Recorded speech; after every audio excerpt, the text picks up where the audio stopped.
राम प्रसाद जी अपनी पत्नी की तस्वीर के सामने खड़े होकर आंसू बहाए जा रहे थे।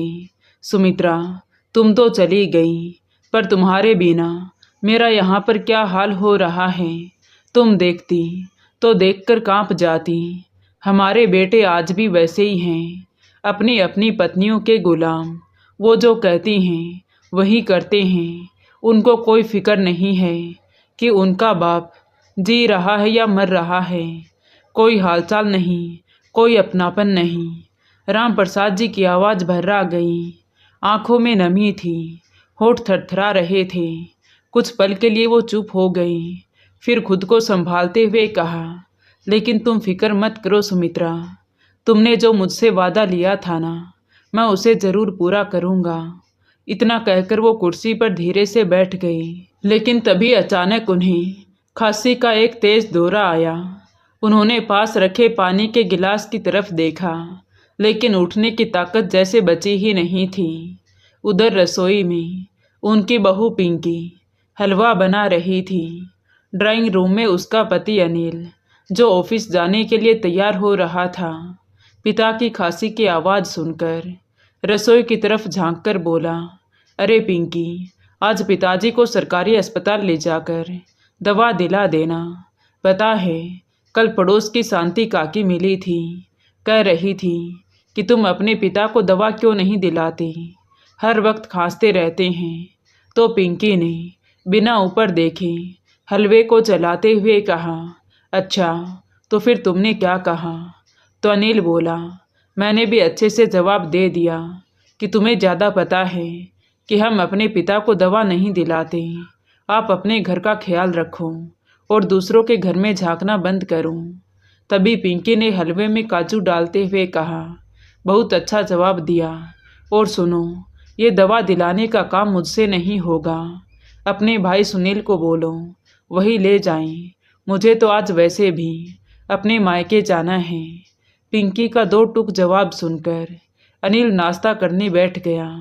तभी अनिल का छोटा भाई सुनील भी कमरे में आ गया और टाई को ठीक करते हुए बोला, भाभी मुझे भी जल्दी से नाश्ता दे दो, लेट हो रहा हूँ। अगर टाइम से नहीं पहुँचा तो बॉस की बातें आज फिर से सुननी पड़ेंगी। तभी अनिल ने उसकी तरफ देखते हुए कहा, मैं तो सोच रहा था कि तू आज छुट्टी कर ले और पिताजी को अस्पताल ले जाए, लेकिन तू जा रहा है तो सुमन को बोल दे कि वो ले जाए। तभी पीछे से सुमन की आवाज़ आई, भैया मुझसे तो आप ये उम्मीद मत रखना, मुझे तो सरकारी अस्पताल के नाम से ही उल्टी आती है। उसकी बात सुनकर अनिल ने बिना कुछ कहे आखिरी निवाला लिया और कुर्सी से जैसे ही उठा, तभी राम प्रसाद जी, जो रात को भी ठीक से कुछ खाया नहीं था, धीमे से अपने कमरे से बाहर आए और अपने बेटे की तरफ देखते हुए बोले, बेटा कुछ खाने को है क्या? बहू से बोल देना मुझे भी दे दे, भूख लग रही है। उनकी आवाज़ में थकावट नहीं, एक उम्मीद थी। लेकिन उससे पहले कि अनिल कुछ कहता, रसोई से उसकी पत्नी पिंकी की आवाज़ आई, पिताजी खुशबू आई नहीं कि आपको भूख लग जाती है? इस बुढ़ापे में भी आपकी जुबान कितनी चटोरी है। एक पल को घर में सन्नाटा पसर गया। राम प्रसाद जी ठिठक कर खड़े रह गए। फिर उन्होंने अनिल की ओर देखा। शायद बेटे से उम्मीद थी कि वो कुछ कहेगा, कुछ समझाएगा या बहू को टोकेगा, लेकिन अनिल ने अपनी पत्नी की बात काटने के बजाय अपने पिता की तरफ देखकर कहा, पिताजी आप अपनी उम्र का कुछ तो ख्याल कीजिए, और वैसे भी मेरे पास आपकी दवाइयों के लिए पैसे नहीं हैं। इस उम्र में थोड़ा कम खाओगे तो अच्छा रहेगा। ये कहते हुए उसने लैपटॉप अपने कंधे पर डाला और बिना पीछे देखे झट से बाहर निकल गया। सुनील भी चाय के 2 घूंट पिए और बिना कुछ बोले उठकर चला गया। उसके चेहरे पर कोई सिकन नहीं थी, बस एक साफ इशारा था कि मुझसे कोई उम्मीद मत रखना। और एक पिता वहीं खड़े रह गए, नज़रें दरवाजे की तरफ थी। उनका चेहरा एकदम बुझ गया, लेकिन दिल उस रिश्ते की तलाश में था जो शायद इस घर में कहीं बचा ही नहीं था। उसी वक्त रसोई से पिंकी बाहर आई। उसके हाथ में एक प्लेट थी जिसमें 2 सूखी जली हुई रोटियां और रात की बची हुई दाल थी। पिंकी ने ससुर के सामने प्लेट रखते हुए कहा, ये लीजिए, कल रात की रोटियां हैं, खराब नहीं हुई हैं, खा लीजिए। अब आपके लिए मैं तवा नहीं चढ़ाऊंगी दोबारा। इतना बोलकर वो पैर पटकते हुए वहां से चली गई। राम प्रसाद जी को यह सब सुनकर कोई हैरानी नहीं हुई, क्योंकि ये तो अब उनकी रोज़मर्रा की ज़िंदगी का हिस्सा बन चुका था। अपमान, तिरस्कार और सूखा व्यवहार, यही था अब उनका जीवन। इसलिए वो धीरे से कुर्सी पर बैठ गई, कांपते हाथों से रोटी उठाई और रात की उस दाल को देखा तो उसमें थोड़ी बदबू आ रही थी, लेकिन भूख बहुत ज़्यादा लगी हुई थी। इसलिए रोटी के टुकड़े करके उसमें डालने लगे और बस यूं ही खाने लगे, जैसे भूख अब स्वाद नहीं मांग रही थी, बस पेट भरना चाहती थी। रोटी का हर निवाला उनके गले से जैसे सवाल बनकर उतर रहा था। वो मन ही मन सोच रहे थे, क्या यही हाल होता है बूढ़े माँ बाप का। अभी वो खाना खा ही रहे थे कि तभी पिंकी वापस आई और बोली, ये पानी की बोतल रख दी है, अब मुझे तंग मत करना। और हाँ, ये प्लेट आप धोकर रख दीजिएगा। मुझे जूठे बर्तन सिंक में देखना बिल्कुल पसंद नहीं है। इतना कहकर पैर पटकते हुए वो अपने कमरे में चली गई। उसके जाने के बाद फिर से वही खामोशी छा गई। खाना खत्म करके राम प्रसाद जी ने कांपते हाथों से प्लेट उठाई और रसोई में जाकर प्लेट और कटोरी दोनों को धोकर एक तरफ रख दी। फिर थके हुए कदमों से अपने कमरे में लौटे। कुर्सी पर बैठते ही उन्होंने गहरी सांस ली। आंखें कहीं दूर देख रही थी, पर दिमाग में सिर्फ एक ही बात घूम रही थी कि आखिर कैसे मैं सुमित्रा की आखिरी इच्छा पूरी करूं। सोचते सोचते उनकी आंखें भारी हो गईं और कब उनको नींद आ गई उन्हें पता ही न चला।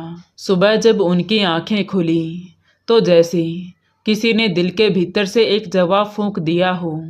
वो हल्की मुस्कान के साथ सुमित्रा जी की तस्वीर की तरफ देखकर बुदबुदाए, शुक्रिया सुमित्रा, चाहे सपने के जरिए ही सही, आखिर तूने मुझे बता ही दिया कि मुझे क्या करना है। अब राम प्रसाद जी की आंखों में थकान के साथ साथ एक अजीब सी चमक भी थी, जैसे किसी भारी बोझ को उतारने का वक्त आ गया हो। उन्होंने फ़ोन उठाया और नंबर मिलाया। दूसरी तरफ से जैसे ही हेलो की आवाज़ आई तो राम प्रसाद जी बोले, संदीप बेटा, ज़रा घर आना, एक ज़रूरी काम है। उनकी आवाज़ में गंभीरता थी और अपनापन भी। संदीप उनके पुराने दोस्त सुभाष जी का बेटा था, जिसे वो बचपन से जानते थे। राम प्रसाद जी ने कांता को पहले ही हिदायत दे दी थी, देख बेटा, मुझसे कोई मिलने आए तो सीधा मेरे कमरे में ले आना।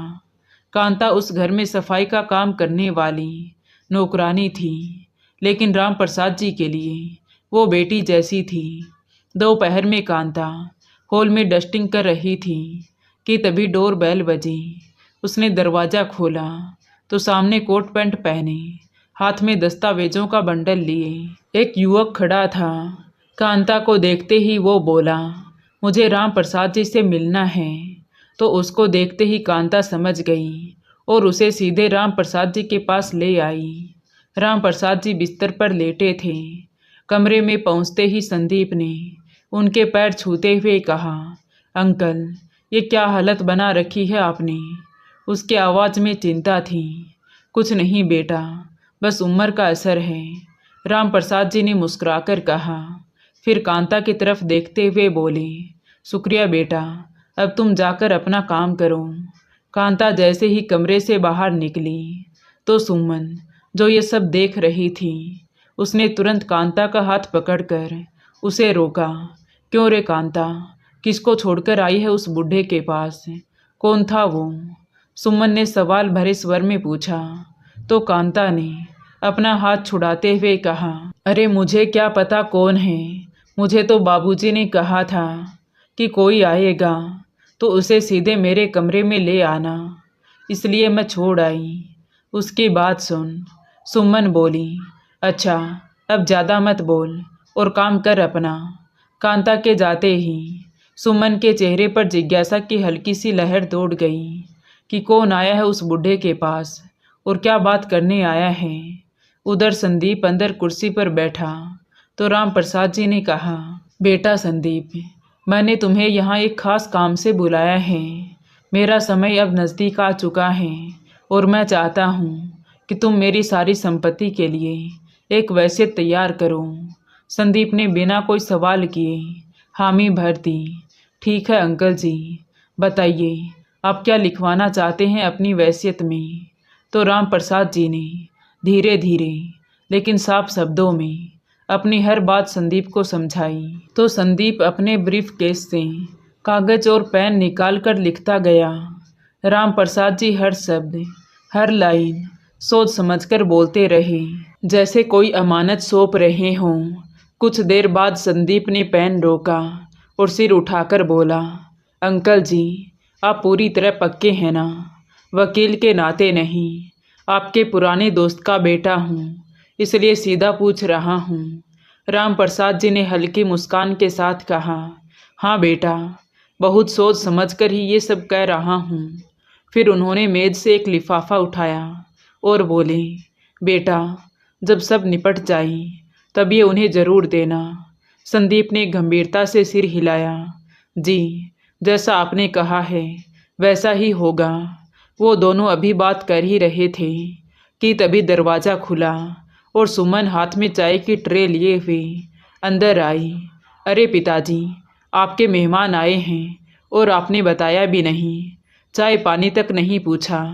लीजिए चाय लीजिए। राम प्रसाद जी अचानक चौंक गई, ये कैसे आ गई? सुमन ने कमरे में चारों तरफ नज़र दौड़ाई और तभी उसकी नज़र संदीप के हाथ में रखी फाइल पर पड़ी। उसने जैसे ही थोड़ा कुछ पढ़ा कि तभी संदीप ने फौरन फाइल बंद कर दी, जैसे कोई रहस्य बाहर आने से पहले ही कागजों में कैद कर लिया हो। राम प्रसाद जी समझ चुके थे कि सुमन यहाँ सिर्फ ये देखने आई है कि क्या चल रहा है। फिर उन्होंने धीमी आवाज़ में कहा, शुक्रिया बहू, लो बेटा तुम चाय पियो। सुमन कुछ देर वहीं खड़ी रही, फिर और कुछ न मिलने पर कमरे से बाहर चली गई। बाहर आते वक्त उसके चेहरे पर एक हल्की सी मुस्कान थी, जैसे उसे अभी अभी कोई बहुत बड़ा राज हाथ लगा हो। अपने कमरे में पहुंचते ही उसने तुरंत सुनील को फ़ोन मिलाया और हड़बड़ाकर बोली, आपको पता है पिताजी वसीयत लिखवा रहे हैं और उसमें आपका और भैया का नाम है। सुनील चौंकते हुए बोला, ये तुम क्या कह रही हो? तुम्हें कैसे पता? तो सुमन ने उसे सारी बात विस्तार से बताई। तो कुछ पल के लिए सुनील खामोश रहा, फिर बोला, पर पिताजी के जाने के बाद तो सब हमारा ही होने वाला है, फिर ये वसीयत क्यों? उसके मन में हल्का सा शक पैदा हो रहा था। तभी सुमन ने सहज लहजे में कहा, अरे उन्हें लग रहा होगा कि मेरे जाने के बाद कहीं दोनों बेटे आपस में झगड़ा ना कर लें, इसलिए बराबर हिस्सा कर रहे होंगे। सुनील ने फिर पूछा, तुम्हें पक्का पता है ना कि उसमें यही लिखा था कि ये सब हमारे नाम होगा? तो सुमन ने आत्मविश्वास से कहा, मैं ज़्यादा तो नहीं पढ़ पाई, पर मेरी बात जैसी नज़रों ने ये ज़रूर पढ़ा। मैं राम प्रसाद शर्मा पूर्ण स्वस्थ मन और विवेक में ये वसीयत तैयार कर रहा हूँ। इसके तहत अपनी पूरी जायदाद, ये घर और मार्केट की चारों दुकानें अपने दोनों बेटे अनिल और सुनील को बराबर हिस्सों में देने की इच्छा प्रकट करता हूँ। बस इतना ही मैंने पढ़ा था। उसके बाद उस वकील ने फटाक से फाइल बंद कर दी। लेकिन इससे तो साफ हो जाता है ना कि ये घर और वो 2 दुकानें हमारे हिस्से में आने वाले हैं। मज़ा आ गया। फिर बोली, सुनो, आज कुछ अच्छा लेकर आना। सुमन की बातें अभी चल ही रही थीं और उधर कमरे के अंदर राम प्रसाद जी और संदीप का सारा काम हो चुका था। संदीप ने कागजों को एक बार फिर देखा और बोला, अच्छा अंकल, आप इन कागजों पर साइन कर दीजिए। राम प्रसाद जी ने बिना हिचकिचाए संदीप द्वारा बताई गई जगह पर अपने हस्ताक्षर कर दिए। फिर पेन मेज पर रखकर हल्की सांस ली, जैसे किसी भारी बोझ को कंधों से उतार दिया हो। संदीप ने फाइल को सावधानी से समेटा और बोला, अच्छा तो मैं चलता हूँ अंकल जी, अपना ध्यान रखना। तो राम प्रसाद जी ने सिर हिलाकर उसे आशीर्वाद दिया और वो चला गया। शाम ढलने को आई तो पिंकी जैसे ही मायके से लौटकर घर में दाखिल हुई तो हॉल में सुमन उसे पहले से ही इंतजार करते मिली। सुमन ने उसे देखते ही हाथ पकड़कर कहा, अरे दीदी सुनो, आज जो हुआ ना, तुम सोच भी नहीं सकती। फिर उसने दोपहर की पूरी कहानी एक एक बात विस्तार से पिंकी के कानों में उंडेल दी, जिसे सुनकर पिंकी की आंखें चमक उठी, होठों पर मुस्कान फैल गई।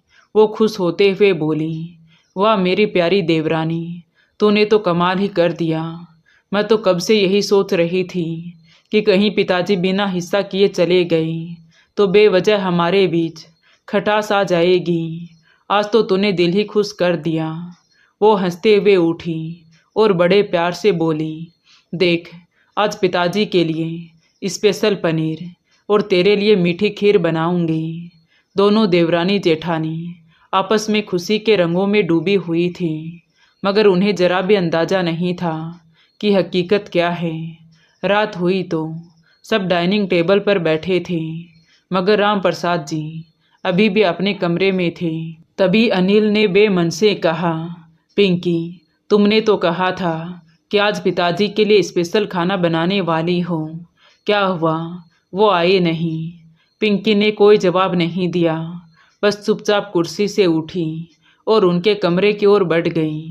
दरवाज़ा हल्का सा खोला और अंदर जाते हुए बोली, पिताजी चलिए, आज आपके लिए पनीर की सब्जी बनाई है। लेकिन बिस्तर पर लेटे राम प्रसाद जी की आंखें बंद थीं, शरीर ढीला, चेहरे पर एक अजीब सी शांति, जैसे किसी भारी बोझ से मुक्त हो गए हों। पिंकी ने पहले उन्हें हिलाने की कोशिश की, फिर घबराकर नाक के पास हाथ ले जाकर सांसें टटोली, लेकिन सांसें थम चुकी थीं। शरीर बर्फ की तरह ठंडा था। अगले ही पल उसकी चीख ने पूरे घर का सन्नाटा चीर दिया। अनिल और सुनील डाइनिंग टेबल पर बैठे चौंक कर दौड़ते हुए कमरे में पहुँचे। क्या हुआ पिंकी? सुनील ने हाँफते हुए पूछा। तो पिंकी का स्वर अब धीमा था, पिताजी अब नहीं रहे। ये तुम क्या कह रही हो? अनिल अविश्वास में खड़ा रहा। सुनील झुककर पिताजी की नब्ज और सांसें टटोलने लगा, फिर बहुत धीमे से बोला, भैया भाभी सही कह रही है, पिताजी चले गए। उसके चेहरे पर हल्की सी उदासी थी, लेकिन अनिल के चेहरे पर कोई भाव नहीं था, जैसे इस खबर से उसे कोई असर ही ना हुआ हो। तभी सुमन ने ठंडी मुस्कान के साथ तीर छोड़ा, वाह आज ही वसीयत साइन किया और आज ही। तभी सुनील ने उसे घूरकर देखा तो वो चुप हो गई। फिर अनिल ने तुनक कर कहा, अब ऑफिस से छुट्टी लेनी पड़ेगी, सैलरी कटेगी वो अलग, और ऊपर से ये खर्चा। सुनील ने पलटकर कहा, भैया कुछ तो शर्म कर लो, पिताजी तुम्हारे लिए इतनी बड़ी संपत्ति छोड़ गए हैं और तू ज़्यादा मत बन। अनिल ने गुस्से से कहा, तूने कौन सा ख्याल रखा था उनका? हर बात पर मुंह बनाकर निकल जाता था। उन्होंने प्रॉपर्टी दी है क्योंकि ये हमारा हक है। कमरे में सन्नाटा छा गया। तभी पिंकी बोली, बस करो, अब पिताजी चले गए हैं तो हमें ये सब करना ही पड़ेगा। सबको खबर देनी होगी कि पिताजी नहीं रहे। और हाँ सुमन, थोड़ी बहुत रोने धोने की एक्टिंग कर लेना, अपने कमरे में बैठी मत रहना। उस रात को ही उन्होंने रिश्तेदारों और जान पहचान वालों को खबर कर दी और 10 दिन के भीतर सारे क्रियाक्रम पूरे कर अस्थियों का विसर्जन कर दिया। 11वें दिन रविवार था। अनिल और सुनील घर पर ही थे। तभी सुमन बाहर से लौटी। उसके हाथों में बड़े बड़े बैग थे जिसमें खाने पीने का सामान भरा हुआ था। ये क्या है? सुनील ने हैरानी से पूछा। अरे इतने करोड़ की प्रॉपर्टी के मालिक बने हैं हम, पार्टी तो बनती है, सुमन ने हंसते हुए कहा। तभी अंदर से पिंकी भी आ गई और बोली, अच्छा किया तू जल्दी आ गई, किसी ने देखा तो नहीं, वरना बातें बनाएंगे कि बाप को गुजरे 10 दिन भी नहीं हुए और ये लोग पार्टी कर रहे हैं। तो सुमन ने कहा, नहीं दीदी, किसी ने नहीं देखा, अब चलो हम चारों मिलकर खुशी मनाते हैं। सबने हामी भरी। म्यूजिक सिस्टम पर धीमे धीमे गाने बजने लगे। हंसी ठहाकों के बीच चारों अपने अपने गिलास में जाम भरने लगे। तभी दरवाजे की घंटी बजी। सुमन ने पहले अंदर से झांककर देखा तो चौंक गई और बोली, अरे जल्दी से सारा सामान छुपाओ। फिर जाकर उसने दरवाज़ा खोला और चेहरे पर झूठी मायूसी के साथ बोली, अरे आप आइए, अंदर आइए। तो संदीप अंदर आया और धीरे से बोला, मुझे आपके पिताजी के बारे में पता चला, पर सोचा सारे काम निपट जाने के बाद आपसे मिलूं। तभी अनिल ने अनजान बनते हुए कहा, जी बोलिए, किस काम से आए हैं? तो संदीप ने गहरी सांस लेकर कहा, ये आपके पिताजी की वसीयत है। उन्होंने जाने से पहले इसे बनवा लिया था ताकि उनकी संपत्ति को लेकर कोई उलझन ना रहे। चारों की आंखों में चमक आ गई, जैसे भूखे भेड़िए को अपना शिकार नजर आ गया हो। तभी सुनील ने कहा, आइए बैठिए। संदीप सोफे पर बैठा और अपने बैग से कुछ दस्तावेज निकालकर टेबल पर रखते हुए बोला, ये आपके पिताजी की वसीयत है, मैं आपको पढ़कर सुनाता हूँ।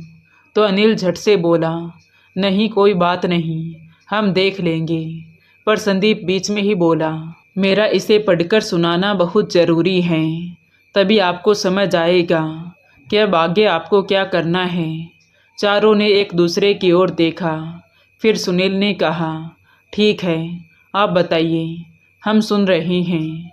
संदीप ने वसीयत खोली और पढ़ने लगा, मैं राम प्रसाद शर्मा पूर्ण स्वस्थ मन और विवेक में ये वसीयत तैयार कर रहा हूँ। इसके तहत अपनी पूरी जायदाद, ये घर और मुंबई की चारों दुकानें अपने दोनों बेटे अनिल और सुनील को बराबर हिस्सों में देने की इच्छा प्रकट करता हूँ। वहाँ तक सुनकर सबके चेहरे खिल उठे, लेकिन ये लेखन सुनते ही चारों की आंखें चौड़ी हो गईं। लेकिन मेरे दोनों बेटों को मेरी सारी संपत्ति हासिल करने के लिए कुछ शर्तों का पालन करना होगा।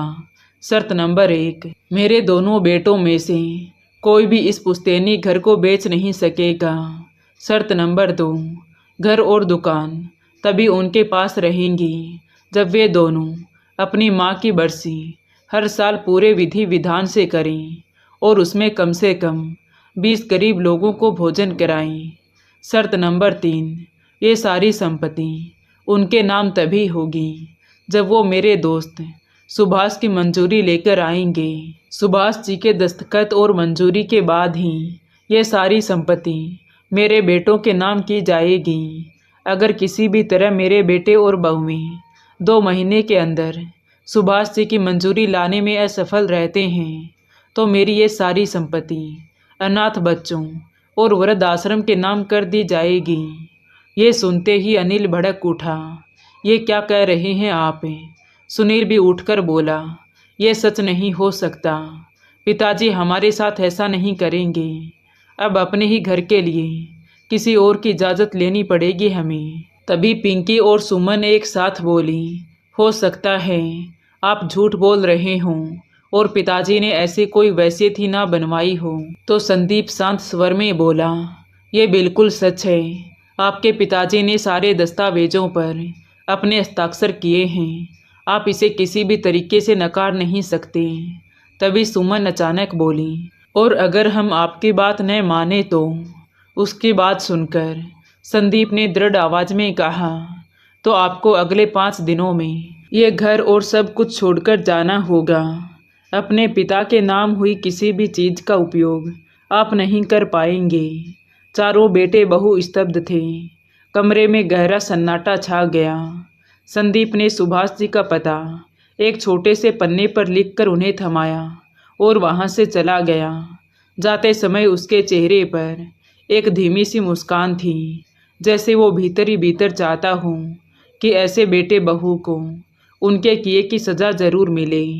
उसके जाने के बाद अनिल ने पिंकी और सुमन की तरफ देखते हुए गुस्से से कहा, ये सब तुम्हारी वजह से हुआ है। अब हमें किसी अनजान बूढ़े के आगे हाथ फैलाना पड़ेगा, शर्म आनी चाहिए। तो पिंकी ने भी कटाक्ष के साथ कहा, औरतों को ही दोष देना आता है तुम लोगों को। पिताजी को खुश करने का मौका था, तब तो तुम सबको अपनी अपनी पड़ी थी। अनिल ने खींचते हुए बात को काटा, पुराने हिसाब मत खोलो और सोचो कि आगे क्या करना है।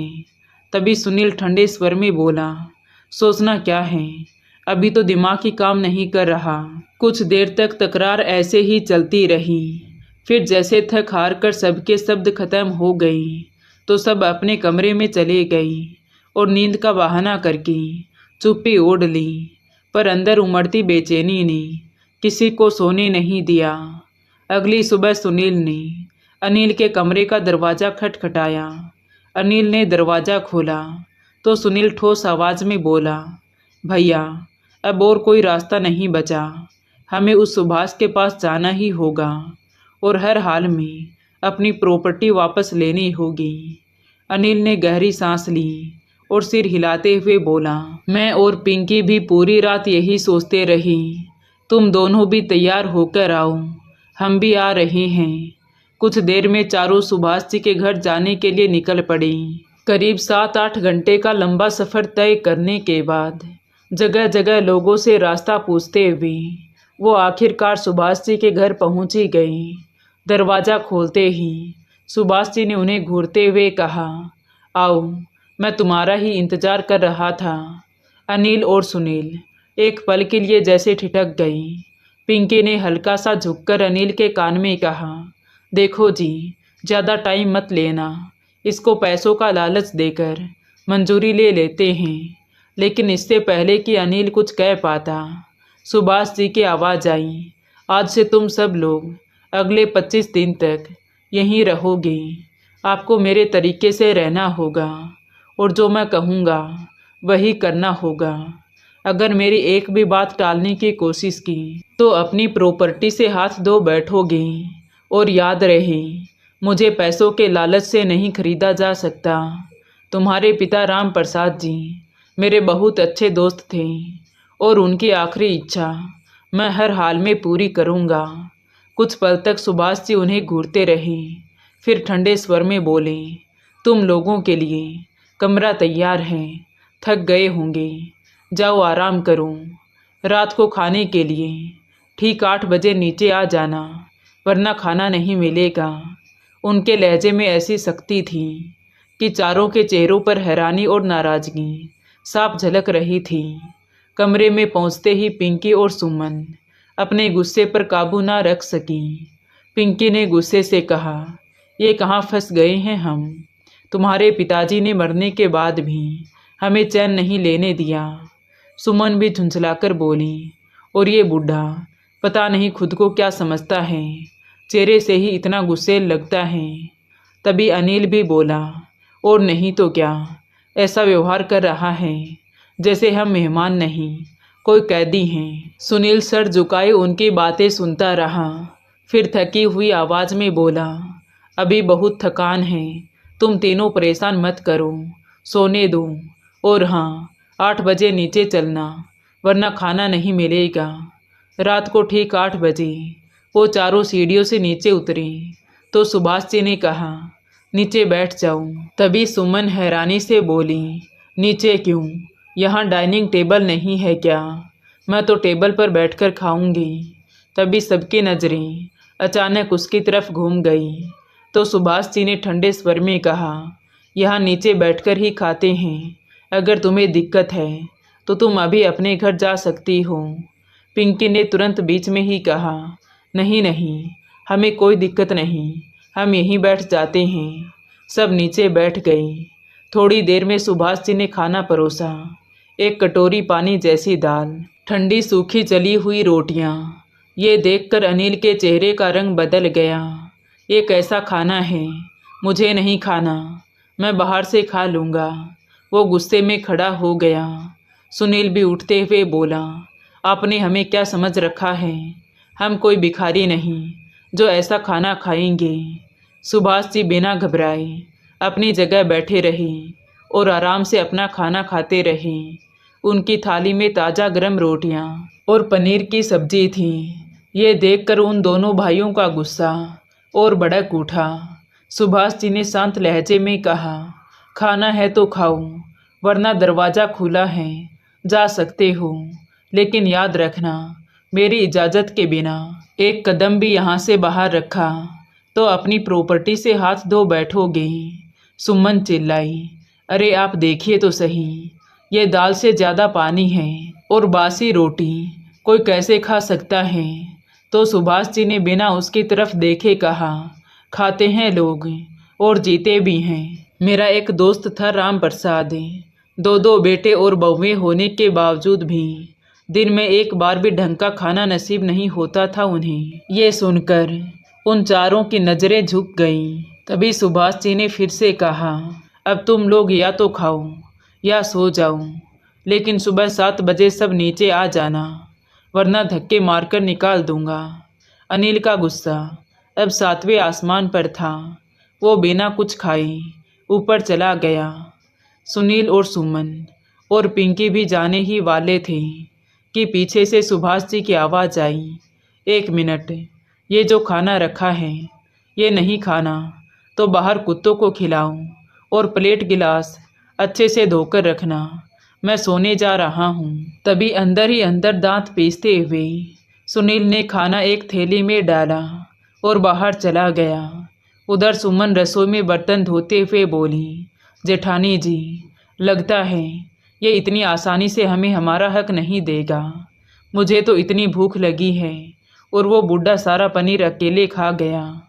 पिंकी ने उसे दिलासा दी, तू चिंता मत कर, कोई ना कोई हल ज़रूर निकलेगा, पर आज तो भूखे ही सोना पड़ेगा। तभी सुनील आया और बोला, मैं ऊपर जा रहा हूँ, और हाँ, भैया का मूड खराब है तो कोशिश करना और ऊपर अपनी चिक बंद रखना। कुछ देर बाद पिंकी और सुमन भी बर्तन साफ कर ऊपर चली गईं। रात गहरी हो रही थी। जैसे ही वो दोनों कमरे में दाखिल हुई, अनिल का गुस्सा फट पड़ा।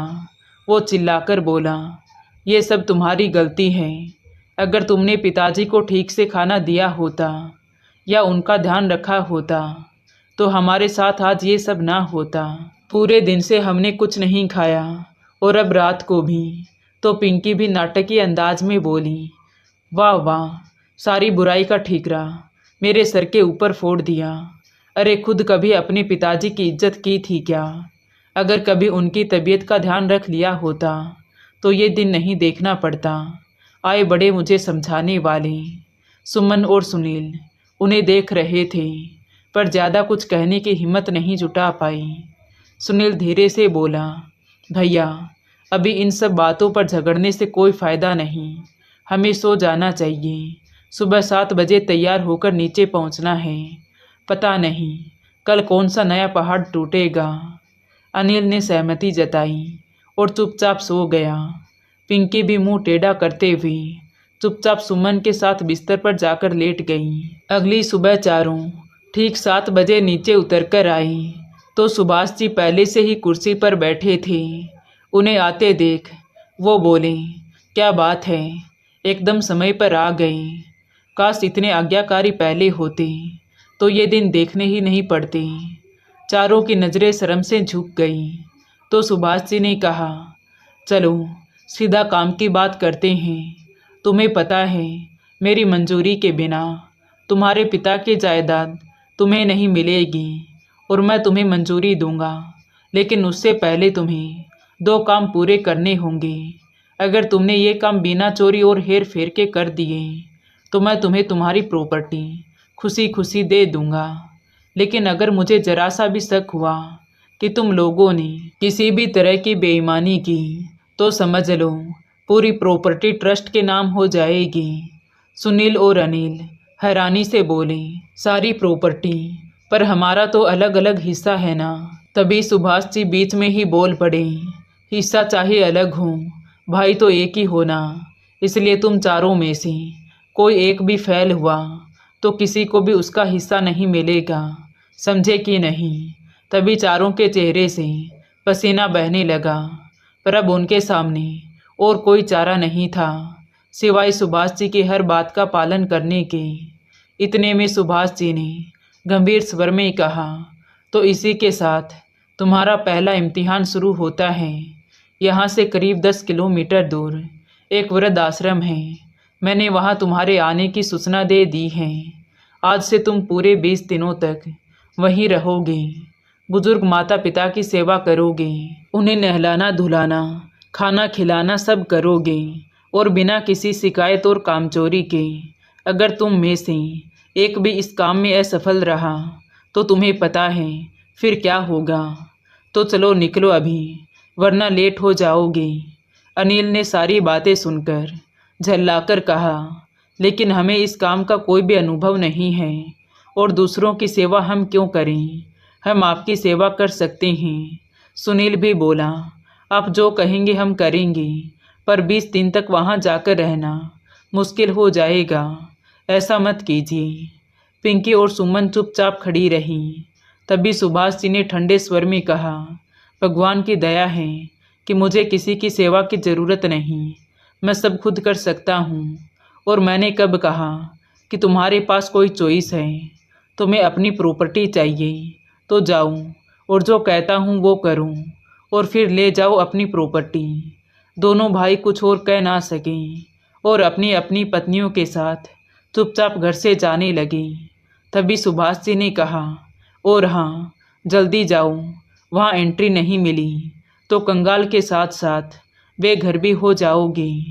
ये सुनकर चारों की हवा टाइट हो गई, और फिर चारों जल्दबाजी में जल्दी से रिक्शा लेकर वृद्धाश्रम के लिए निकल गई। थोड़ी ही देर में वो चारों वृद्धाश्रम पहुंच गई। अंदर गए तो एक बुजुर्ग महिला तुलसी के पास दीपक जला रही थी। वो चारों आगे बढ़े और एक बुजुर्ग से पूछा, अंकल, स्टाफ रूम किधर है। तो बुजुर्ग ने मुस्कुराते हुए छड़ी से इशारा किया, तो चारों वहां पहुंच गए।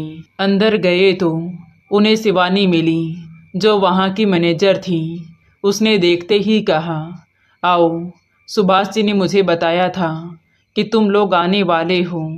उसने समय बर्बाद ना करते हुए चारों को उनके काम सौंप दिए। सुनील, तुम्हारा काम रहेगा हमारे यहाँ के सारे बुजुर्गों को सैर कराना और उनकी सेहत का ध्यान रखना। फिर उसने अनिल की तरफ देखते हुए कहा, अनिल, आपको उन लोगों का ध्यान रखना है जो खुद से अपनी ज़रूरत और रोज़मर्रा के काम करने में असमर्थ हों, जैसे उन्हें नहलाना, उनकी देखभाल करना और उनकी दवाइयों व खाने पीने का ध्यान रखना। और तुम दोनों, पिंकी, रसोई में खाना बनाने में मदद करोगी, और सुमन, तुम सबके बिस्तर साफ करोगी, झाड़ू पोछा का ध्यान रखोगी। ये सुनकर सुमन को तो जैसे चक्कर आ गई। हे भगवान, इतना सारा काम मैंने तो कभी अपनी ज़िंदगी में नहीं किया, मैं कैसे करूँगी। इधर पिंकी अंदर ही अंदर खुश हो रही थी। चलो अच्छा है, खाने पीने का काम मिला, बच गई किसी बुजुर्ग की गंदगी साफ करने से। अनिल ने जल्दी से कहा, ये क्या, पूरे आश्रम का काम हमें ही दे दिया और कोई नहीं है यहाँ। तो मैनेजर ने कहा, अभी तो कुछ भी काम नहीं दिया है, और हाँ, मुझसे हमदर्दी की उम्मीद मत रखना। मुझे सब पता है तुमने अपने पिता के साथ क्या किया है, इसलिए कम से कम इन कामों को अपनी गलतियों का प्रायश्चित समझो और मन लगाकर काम करो। कोई भी कामचोरी करने की सोचना भी मत। मेरी नज़र तुम चारों पर ही रहेगी। ये सुनकर चारों के पैरों तले से ज़मीन खिसक गई। अंदर ही अंदर उन्हें खुद पर गुस्सा आ रहा था। आखिर हम कहाँ फंस गए हैं। काश पिताजी की सेवा कर ली होती। मैनेजर शिवानी वहाँ से चली गई। उसके जाते ही सुनील धीरे से बोला, भैया, अगर पिताजी की सेवा की होती तो ये दिन कभी नहीं देखने पड़ते। अनिल उसे डांटते हुए बोला, तू चुप कर। तभी मैनेजर शिवानी वापस आ गई और बोली, और हाँ, खाना पीना तुम्हें बाकी सबकी तरह ही मिलेगा। यहाँ किसी के लिए कोई ख़ास इंतज़ाम नहीं होता, इसलिए जो है उसी में गुजारा करना सीख लो। तभी पिंकी ने धीमे स्वर में कहा, वो हम सुबह नाश्ता नहीं कर पाए थे, तो अब कब मिलेगा? तो शिवानी ने ठंडे स्वर में कहा, क्या मेरी गलती थी? रोज़ सुबह 6 बजे नाश्ता मिलता है, आओगे तो मिलेगा, वरना वो भी नहीं मिलेगा। अनिल ने माथे पर हाथ मारते हुए ताना मारा। वाह, बहुत बढ़िया है, मैनेजर ने जाते जाते फिर रुककर कहा। और हाँ, जाने से पहले अपना फ़ोन और पर्स यहीं जमा कर देना। तो अनिल ने चौंक कर पूछा, क्यों, ये वृद्ध आश्रम है या जेल? कैदियों जैसा व्यवहार कर रहे हो हमारे साथ। मैनेजर शिवानी ने तिरस्कार भरे स्वर में कहा, अगर तुम्हें लगता है कि ये जेल है तो तुम अभी छोड़कर जा सकते हो, मैं नहीं रोकूंगी। और पर्स और फ़ोन इसलिए कि कहीं बाहर जाकर तुम कुछ खा ना लो। अनिल एकदम थम गया। उसके आंखों में जैसे कोई पुरानी याद चमक उठी हो। उसके कानों में अपनी वही आवाज़ गूंजने लगी, अरे पिताजी, क्या करेंगे आप फ़ोन और पर्स रखकर? ज़्यादा जीभ चटोरी हो गई है आपकी। घर में जो मिल रहा है खा लीजिए और ये फ़ोन और पर्स इधर दीजिए। वो एक पल के लिए सन्न हो गया। उसके गले में कुछ अटक गया, जैसे अपने ही अतीत ने उसका रास्ता रोक लिया हो। कुछ देर बाद सब अपने अपने काम में लग गई। सुमन सफाई करते करते धीरे धीरे रो रही थी। अनिल बुजुर्गों को खाना खिलाने और नहलाने धुलाने में जुट गया। सुनील सभी को सेहत के लिए उन्हें व्यायाम कराने चला गया। उधर पिंकी बेहद खुश थी। वो रसोई की तरफ जाते हुए हंस रही थी। अरे वाह, सिर्फ खाना ही तो बनाना है, वो तो मैं घर पर रोज़ बनाती थी। आज माँ की दी हुई शिक्षा काम आ रही है, शुक्रिया मेरी माँ। पर जैसे ही उसने भंडार कक्ष के अंदर झांका तो उसके चेहरे से रंग उड़ गया। सैकड़ों किलो अनाज और सब्जियों का अंबार देखकर उसके हाथ कांपने लगे। उसने हकलाते हुए पूछा, यहाँ एक बार में कितने लोगों का खाना बनता है? तभी अंदर काम कर रही एक कर्मचारी ने बिना रुके हुए कहा, एक बार में करीब 250 लोगों का। और हाँ, तुम आज नई हो, ध्यान से काम करना, बिना पूछे कुछ किया तो शिवानी मैडम निकाल देंगी। बुजुर्गों का खाना है, बहुत ध्यान से बनाना होगा। तो पिंकी ने सर पर हाथ रखकर कहा, हाँ हाँ मुझे पता है, अब ज़्यादा ज्ञान मत बांटो। दोपहर का वक्त हो चुका था। पिंकी और सुमन दोनों खाना खा रही थी। तभी सामने से अनिल और सुनील आ गई। अनिल ने ताना मारा, शर्म नहीं है बिल्कुल भी? ये नहीं कि पति आ जाए तो खाना खा ले, लेकिन नहीं, मैडम जी तो आराम से ठूस रही हैं।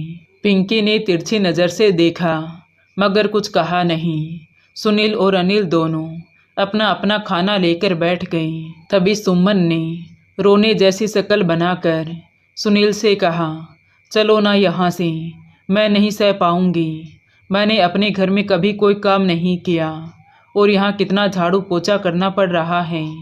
प्लीज़ मुझे ले चलो, मैं यहाँ नहीं रह पाऊँगी। तो पिंकी ने मुँह में कोर भरे हुए कहा, सोचना भी मत, तुम दोनों यहाँ से चले गई तो काम पूरा नहीं होगा और तुम्हारे चक्कर में हम भी बेघर हो जाएंगे, फिर क्या सड़क पर रहेंगे। तभी सुमन ने नाक चढ़ाते हुए कहा, मैं तो अपने मायके चली जाऊंगी अपने पति के साथ, पर ये सब नहीं कर पाऊंगी। तो सुनील ने शांत स्वर में समझाया, देखो सुमन, अभी हम खुद गर्ज नहीं बन सकते, ये हमारी ज़िंदगी का सवाल है और पूरी ज़िंदगी मैं तुम्हारे मायके में नहीं बिता सकता। सुमन मुंह फुलाकर चुप हो गई। अनिल ने थकान भरे स्वर में कहा, आधा दिन बिताना मुश्किल हो गया है यहाँ, पता नहीं 20 दिन कैसे कटेंगे। सुनील ने जवाब दिया, भैया कम से कम खाना तो अच्छा मिल रहा है, उसका शुक्र मनाकर काम कर लेते हैं और फिलहाल के लिए चुपचाप खाना खा लेते हैं। दोनों भाइयों ने फिर खाना शुरू किया, जैसे पता नहीं कितने दिनों से भूखे हों। थोड़ी देर बाद चारों अपने अपने काम पर निकल पड़े। पहला दिन जैसे तैसे कट गया। पूरे दिन भाग दौड़ से सब इतने थके हुए थे कि बिस्तर पर जाते ही सो गई। धीरे धीरे दिन अपनी रफ्तार से गुजरने लगे। देखते ही देखते 10 दिन बीत गए। एक दिन सुबह 7 बजे सुनील की आँख खुली तो चौंक कर उठा और देखा अनिल भी सो रहा है। कमरे में एक भी कर्मचारी नहीं था। उसने झट से अनिल को जगाया। भैया उठो, 7 बज गई। अनिल भी झटके से उठा और बोला, अरे जल्दी चलो वरना खाना नहीं मिलेगा। दोनों दौड़ते हुए कैंटीन पहुँचे तो देखा लोग अभी खा रहे थे।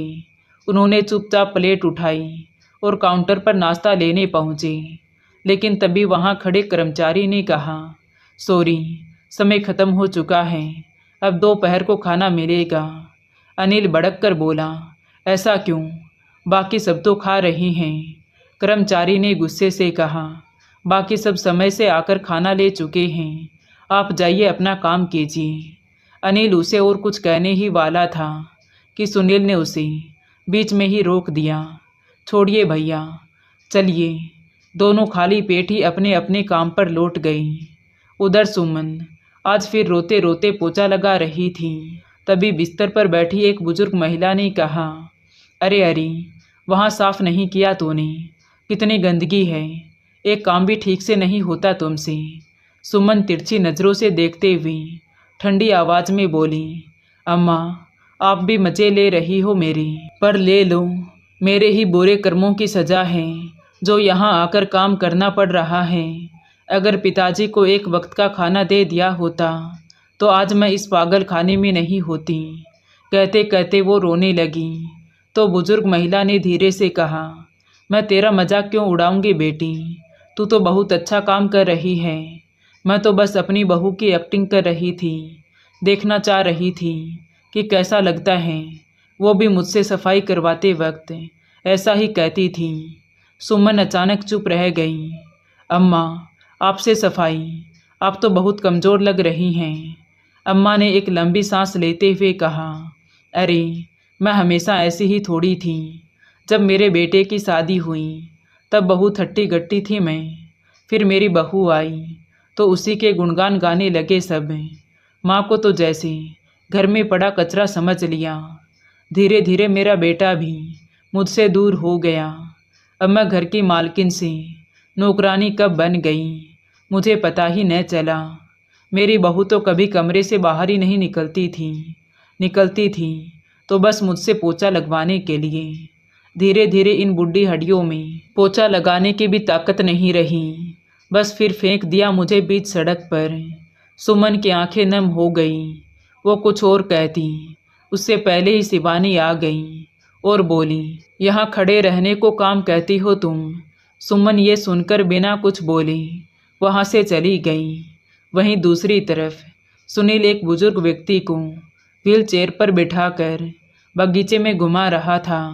पहले कुछ दिन तो उसका ध्यान बस अपना पेट भरने और प्रॉपर्टी पर था, लेकिन धीरे धीरे सब कुछ जैसे बदल गया। आज वो अपने चारों तरफ देख रहा था, इतने सारे वृद्ध माता पिता अपने बच्चों से दूर, कोई अपने ही बच्चों द्वारा यहाँ छोड़ा गया तो कोई सड़क पर लावारिस मिला। ये देखकर सुनील को अपने पिता राम प्रसाद जी की याद आ गई। उसने सोचा, पिताजी भी 2 बेटों के होते हुए भी एक ढंग की जिंदगी नहीं जी पाई। सुनील का दिल भारी हो गया कि काश पिताजी से आखिरी समय मिल पाता। अनिल और पिंकी के साथ ऐसा कुछ नहीं हुआ जो उन्हें याद रह जाए। वो बस अपना अपना काम कर रहे थे ताकि उन्हें उनका हिस्सा मिल जाए। वही सुनील और सुमन रात को सो नहीं पा रहे थे। बार बार उनके दिमाग में वही बातें घूम रही थीं। पिताजी का चेहरा, उनके अकेलेपन की वो तस्वीर जो चुपचाप सह लेते थे। थोड़ी देर बाद सुनील उठकर बाहर निकला तो उसने देखा सुमन भी बाहर ही खड़ी है। तुम यहाँ क्या कर रही हो? उसने पूछा तो सुमन बोली, कुछ नहीं, बस नींद नहीं आ रही थी। चलो बाहर गार्डन में टहलते हैं। दोनों धीरे धीरे बगीचे की तरफ चल पड़े। तभी सुमन ने कहा, सुनील हमने सच में पिताजी के साथ बहुत गलत किया। पता नहीं मैं इतनी खुदगर्ज कैसे बन गई। मैंने तो सोचा था कि भाभी सब संभाल रही है और पिताजी तुम्हारे हैं तो मेरी क्या जिम्मेदारी है, लेकिन मैं भूल गई थी वो सिर्फ तुम्हारे नहीं मेरे भी पिताजी थे। अगर हमने उन्हें थोड़ा सा भी प्यार दिया होता तो शायद आज वो जिंदा होते और खुश भी। सुनील ने सुमन का हाथ और कसकर थाम लिया। उसकी आंखों में आंसू आ गई। उसने सुमन की तरफ देखकर कहा, गलती सिर्फ तुम्हारी नहीं सुमन, एक बेटे का फ़र्ज मुझे पता होना चाहिए था, पर मैं भी अपनी जिम्मेदारियों से भागता रहा और उसी का नतीजा है कि आज हम यहाँ खड़े हैं। काश पिताजी से उनके आखिरी वक्त में मिल पाता और उनसे कह पाता कि मुझे माफ़ कर दीजिए पिताजी। दोनों की आंखों में पछतावे के आंसू थे। कहीं ना कहीं दोनों को एहसास हो चुका था कि अपनी व्यस्तता और लापरवाही के चक्कर में उन्होंने जो खोया है वो अब कभी लौट कर नहीं आएगा। पछतावे और खामोशी से भरी उस रात ने जैसे हमेशा के लिए उनके दिल पर एक गहरा निशान छोड़ दिया। अगले दिन सुबह अनिल नींद से उठा और लंबी उबासी लेते हुए बड़बड़ाया, बस 5 दिन और फिर इस नरक से मुक्ति मिल जाएगी। कहीं ना कहीं पिंकी के दिल में भी यही ख्याल आ रहे थे, कैसे जल्दी से 20 दिन पूरे होंगे और मैं अपनी पुरानी ज़िंदगी में वापस जाऊंगी। बड़बड़ाते हुए वो रसोई में जा ही रही थी कि तभी एक बूढ़ी अम्मा की बातें सुनकर उसके कदम वहीं ठिठक गई। उसने मुड़कर देखा तो अम्मा का हाथ जला हुआ था। वो अपनी दूसरी सहेली से बता रही थी कि एक दिन बहू अपनी सहेलियों के साथ आई, मुझे चाय बनाने को कहा, लेकिन जब मैंने चाय बनाई तो गलती से चीनी ज़्यादा हो गई और फिर गुस्से में उसने गर्म चाय मेरे हाथों पर डाल दी। उनकी बातें सुनकर पिंकी के भीतर जैसे कोई तूफान उठ गया। उसकी आंखों के सामने अपनी सास का चेहरा आ गया। कभी उसने भी तो बिना सोचे समझे अपनी सास के साथ कठोर व्यवहार किया था, कई बार बातों से उन्हें अपमानित किया था। उस पल पिंकी की आंखों से आंसू बह निकले। उधर अनिल स्नान घर में पहुंचा तो उसके सामने एक बुजुर्ग दुबले पतले कमज़ोर बाबा खड़े थे। उनके हाथ कांप रहे थे। वो मुश्किल से दीवार का सहारा लेकर खड़े थे। अनिल ने कहा, बाबा हाथ ऊपर कीजिए, मैं आपके कपड़े उतार देता हूँ। तो बाबा ने धीमे स्वर में कहा, बेटा मैं अपने आप हाथ ऊपर नहीं कर सकता, ज़्यादा देर तक खड़ा भी नहीं रह पाता। तो जैसे ही अनिल ने बाबा के कंधों को सहारा दिया, उसके जहन में अचानक अतीत की एक पुरानी तस्वीर उतर आई। उसे अपने पिता राम प्रसाद जी की वो बात याद आ गई। एक दिन उन्होंने कहा था, बेटा बहुत दिनों से नहाया नहीं हूँ, आज रविवार है, तेरी छुट्टी है, क्या तू मुझे नहला देगा? तो अनिल अखबार के पन्ने पलटते हुए चिढ़कर बोला, मैं आपका नौकर नहीं बैठा हूँ यहाँ, खुद नहा लीजिए, मुझे ऐसे काम के लिए टाइम नहीं है। लेकिन फिर भी पिताजी ने कुछ नहीं कहा, बस चुपचाप रह गए थे। उस दिन को याद कर आज अनिल की आंखों से पछतावे के आंसू बह निकले। वो मन ही मन सोच रहा था, काश उस वक्त पिताजी की तबीयत का ख्याल किया होता तो आज वो हमारे साथ होते। उन चारों को अब अपनी अपनी गलतियों का एहसास हो रहा था। खैर धीरे धीरे समय बीता तो उनके 20 दिन पूरे हो गए।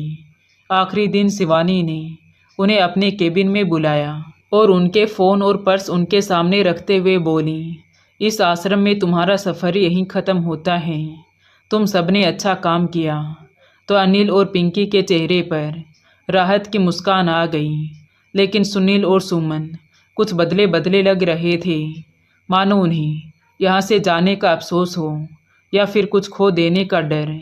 थोड़ी ही देर बाद चारों सुभाष जी के घर की ओर निकल पड़े। करीब आधे घंटे बाद वहाँ पहुँचे तो सुभाष जी आंगन में कुर्सी पर बैठे थे। सामने मेज पर कागज पत्तर रखे हुए थे।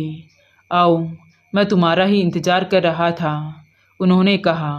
तुम चारों ने अपना पहला काम सफलतापूर्वक कर लिया है, मुझे कोई शिकायत नहीं। फिर उन्होंने थोड़े कठोर स्वर में कहा, बिना समय बर्बाद किए ये लो तुम्हारा दूसरा काम। तभी पिंकी बोली, हम अभी तो आए हैं, थोड़ा आराम तो कर लें।